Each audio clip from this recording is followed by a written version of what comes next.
So in the last video we talked about multiplying fractions. Let's talk about the division of fractions.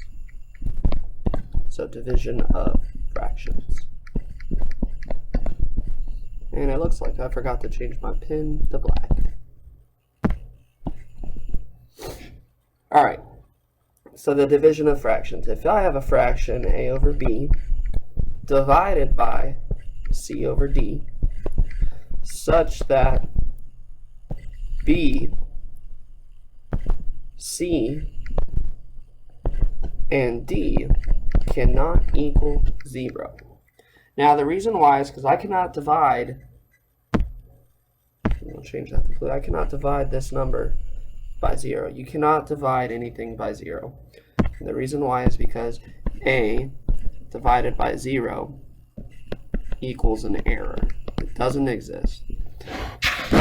Okay, it's like if I divide it by nothing, you can either get nothing or you can get something. And so it produces a logical error because it doesn't matter what you do, if you divide by 0, because you never really know if you're going to have nothing or something. And so you cannot divide by 0. It's a logic error.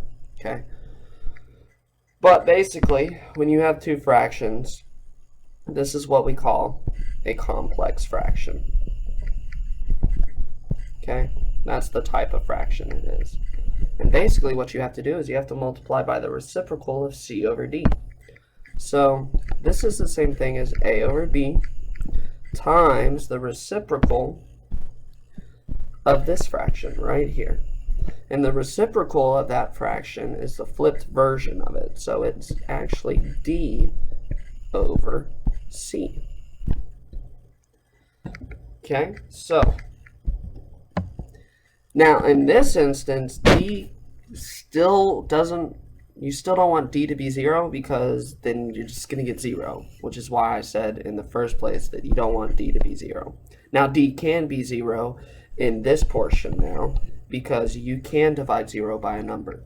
0 divided by anything is always 0. Okay? But if you were to simplify this, you just multiply straight across. You multiply a with d and multiply b with c, and you're going to get ad over bc. So let's look at an example. If I've got, let's say, 3/4, and I'm dividing this by 2/3, okay? This is the same thing as 3 over 4. I don't touch I leave the numerator as the same. I don't touch it. I don't mess with it.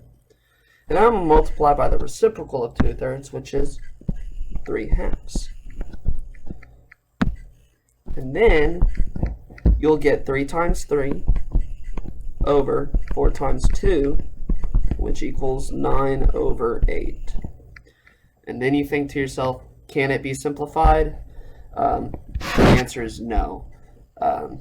There's no greatest common factor that is, like 9 and 8 do not have a number that is a factor of both numbers. So there's no greatest common factor. But you can't simplify it into a mixed fraction. You've got 8 over 8. And then you've got that plus 1 over 8 to give you that 9 right there. Because 8 plus 1 is 9. You've got 8 8s in there. So if you were to create that mixed fraction, you would get 1 and 1 8. Okay, and you get that mixed number because you've got a whole natural number there, a whole integer, and then you've got a fraction. Right? So you've got a whole number, and then you've got a fraction. And that is why we call it a mixed number. For those of you guys who aren't interested, there's many ways you can write these numbers down. But a mixed number is a whole number plus a fraction, and basically it really helps when you have mixed numbers, especially when you're doing construction, because your tape measure is basically measured off in terms of fractions of whole number inches, which is kind of nice. So hopefully this helps you understand the division of fractions and the process of the reciprocal. And on the next topic, we'll talk about the reciprocal more in depth.